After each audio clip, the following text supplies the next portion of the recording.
بريزو هيجيا هبيفينات اندامي مكتبي سياسي بارتيا ديمقراطي كردستاني عراق بريز فازل ميراني لسالي 2003 هاتية پیشکش کرن.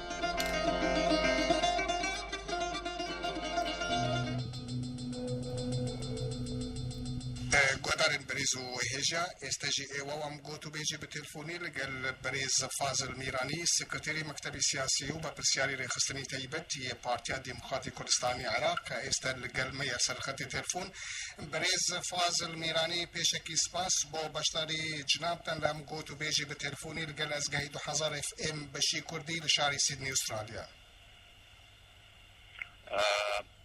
اجي زور سپاسوانم لهموتان لدنگی رادیو استرالیا و دەستخۆشیتان لێ دەکەم بۆ ئەو هەڵوێستە نەتەوەیی کە لەوێ لە هەندەران بۆ ملەتەکەتان وەردەگرن و ئەو خەباتەی ئێوە دەکەن و بەڕاستی خەباتی ئێوە جگای شانازی ئێمە لە ناوەوەی وڵاتە. كاك فازل نيزكاي حفت منغل سر روخاني رجيمي صدام حسين درباس دبا لبلام وزعي ناوخوي عراق لباري امنو آساي روج بروج بروا خرابي اچاهي ريشن روجانا كاري تيرور كاري حربر دواما بيرو راي جنابتن كي لپاش ام بويرانا و چار سرکردن چیه؟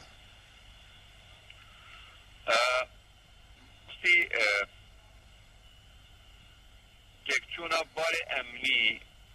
العراق دروي هنا للرؤية كوا أجر إنسان مقارنة بك لقل زماني رجيمي دكتاتوري غور بغور أما اشتوى عكا زور مقارنة ناكري لقل أوسا إدوا لدواي رخاني رجيم أجر إنسان مقارنة بك لقل توقعات خلق عراق وخلقي تر كم ترى لتوقعات شنكو او باري امني وديمقراطي كخلقك اميديان هبو لدواي رخاني ديكتاتوريات بيت ودس اويش نبوه طبيعي ليرة دا اسباب زورن لدواي رخاني هر ديكتاتورياتك مجموعة هوكار عوامل روددان يكيك شعوري نتواتي لناو ملتك برزبه نشعوري ديمقراطي دوام لدواي هر ديكتاتوريتك ديمقراطيتك ناتواني بيتوكا شنكو نبوني حكمتك مركزي كجيجي او ديكتاتوريته به چلان اوپوزيسيون و آماده كرابه يان لدواي الرخان بشيوهيكي راسته و خود درست بكره امن نبو فراغك حكمراني بو لما بيني ترددي امريكا وهذه هاو بيمان جارا قوتيان اما حكمتك عسكري حاكمك عسكري دادنين جارا قوتيان اما حاكمك مدني دادنين جارا قوتيان اما سلطيك وطني عراقي دادنين جارا قوتيان اما حكومتك انتقالي دادنين طبيعي اما فراغك حكمراني بيداكس مثلا يتريش بو ام وضعي امني وايا ام وضعي امني اسبابي تداياوش يكيك باش ما وكاني عناصر رجيم كاواني هيت شارنوسيان نيه لوي زياتر كايستا خويان انجام دادن موضوعي تر تندروا ومخابراتي دورو بريش شنكو نايتا شاردن زور كس هنا رخاندني ديكتاتورياتيان بي باش بوا بلام هاتنوي رجيمك ديمقراطي لدواي او بيان باش نيه يعني خلقك هبو بيان باشا صدام نماوا لصدام دا ترسان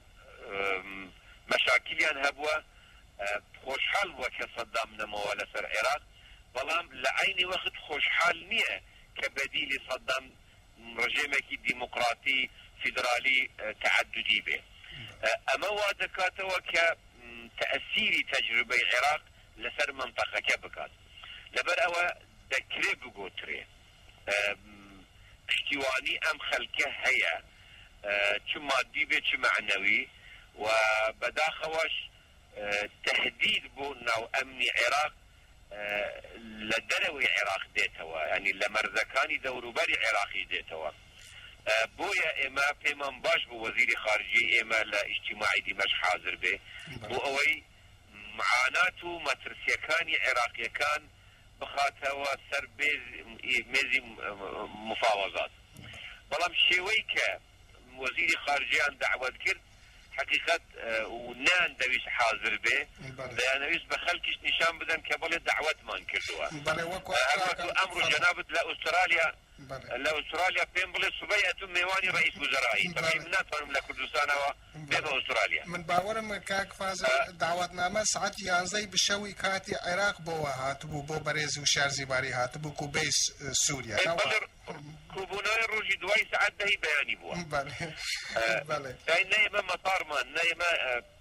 طيارة مان هيا نا مطار مان هيا باشن دعواتي وزرائي خارجية أبي بيش وقت أجندا كجبو يان بنيرن ولی کوبونه ولی سر ام بابتانه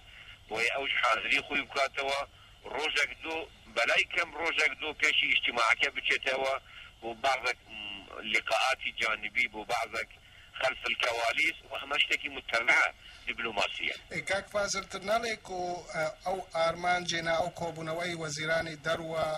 أوانا جي بشك جحمو كردستان نوبري وان بش دابش بويا كسوريا تركيا وإيران بيقومان أونا بخو لدج أو ديمقراسين كالعراق روبدا أونا بخو رولكي وان قول هندنقو بحث دالينكو سينوري خو باش ناباريزن وزور أو تون رواكان والهابيا كان ركي أو سينور أشنو دستي دري أو ورطين دراوسر أو بارو دوخي استي هيا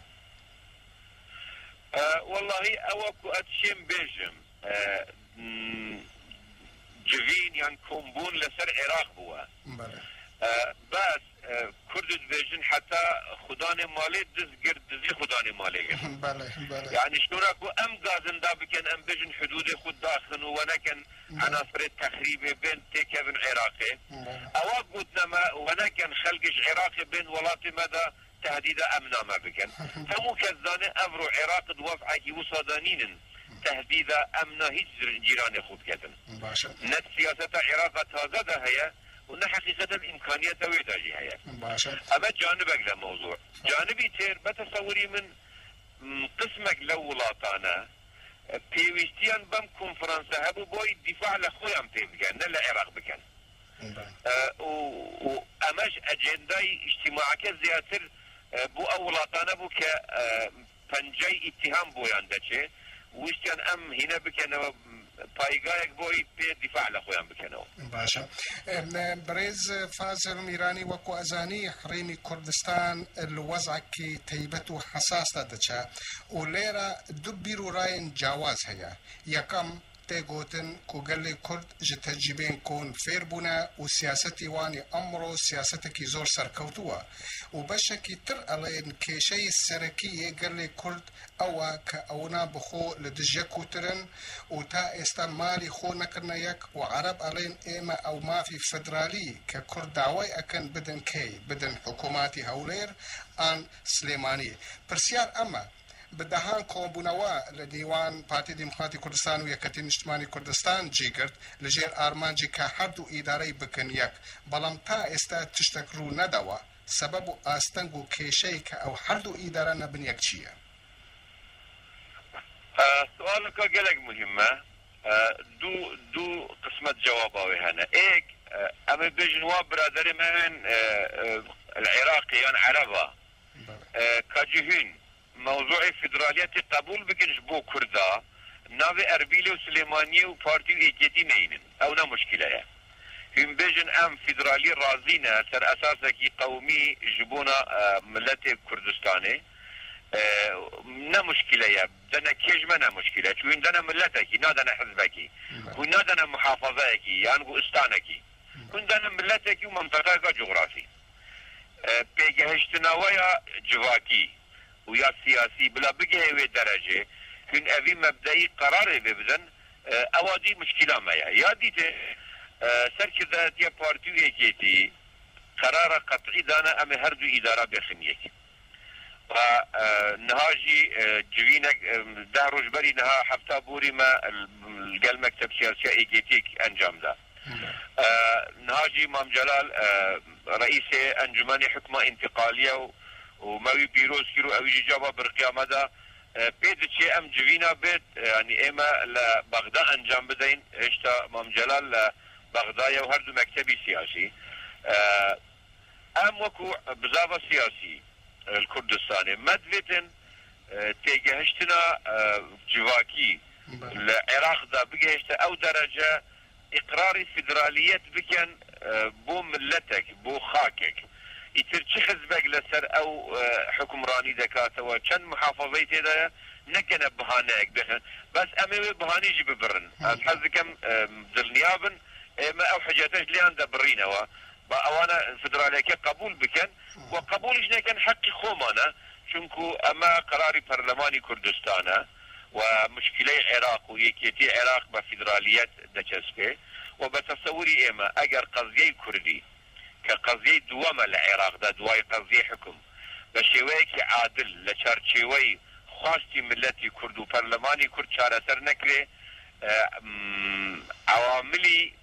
باستقراري العراق زور تردبه هشم كاك فازل زور او ريبر وببرسياراني بارتين اوبسيوني عراقي بيشو كالكاتي خو اوبسيون بون كالكاتي تنغاي هر لحريمي كردستاني بون وبشتواني ما في فدرالي بوغالي كرد اكرن بلام استوى ديارة لغور راك خاندنين زور جوان هورده لدش او فدرالينا اگر برسيار ليرا اما اگر او فدرالي كالي كردو برلماني كرد اخاز اكن سر نقرا هل ويستي قال لي كرد وبتيبتي حردو بارتين سركي ويتشيبا بارتي ديمقراطي ويكتين اجتماعي بله او خو مفروضة او احزابين مرة مذاكرين الاوبوزيسيون وبري رخانة دكتاتورية واستفادة الهوال بنديا كرداكرين امانا السر سوزا خو بردوام بن كرد بيجدن اگر بياو بصاحبي قصي خوي دبي اما مشكلي اوانا بلان مشكلي ايما اوان اگر پشیمان ببن لا او امضایی که کردیانه ايما حركي سياسي وكو بارتي ويكيتي ايما نه پشیمان بوينه لديمقراطيته نه لتعدديته نه لفدراليته ايما پشتیوانی ما في داخوازکانی ملتی خومان دکین لچارچوه که عراقه کی ديمقراطي فرحزبي فدرالي دا واما حقك رواي ايما لقل بيركدنوي سردم دا قنجي وخزمتي يكيتي خاكي عراق وقالي عراق دكاتنو موقعي عراق بقوة دكاتوا وبتصوري من مطلبك عادلة كرد پشتیوانی لێ دەکات لە دەرەوە و نەلەوە دۆستەکانی دیموقراتیەت و مافی مرۆژیش ئەبێ پشتیوانی ئەم حەقەڕەوایی ملەتی کورد ببێ. فازل میرانی اندامی مکتبی سیاسی پارتی دموکراتی کردستان زۆر سپاس بۆ کات و بەشداربوونی جنابتان لە ئەم گوت و بێژی بە تەلفۆنی لەگەڵ ئەزگەی 2000 FM بەشی کوردی ئەگەر داوێ بە کورتی غازی شتێکی بۆ مە و گوهدارێن مە و کۆمەلگا کورد لە سیدنی ئوسترالیا بێژی فەرموو. پێشێکی بەدل سوپاسی جەنابەت دەکەم من ئەزانم دەورت لە رادیۆ زۆر باشە سڵاو و ڕێزم بوو هەموو کارمەندانی هەموو بەشەکانی رادیۆە و لە ڕێگای ئێوەوەش سڵاو و ڕێزم بوو هەموو ئەو جالیەی خەڵکی هاندرانن لەوێ کورد چه عەرەب چه ئاشووری چه تورکومان چه فارس چه عەرەب چه تورک چه ئەو ملەتانی تری لەوێنە لە وڵاتانە وڵاتێکی ئوسترالیا وڵاتێکی خۆش و دیموقراتیە چاوی هەمووتان ماش دەکەم و خوا موافقتان کە ئینشاءالله.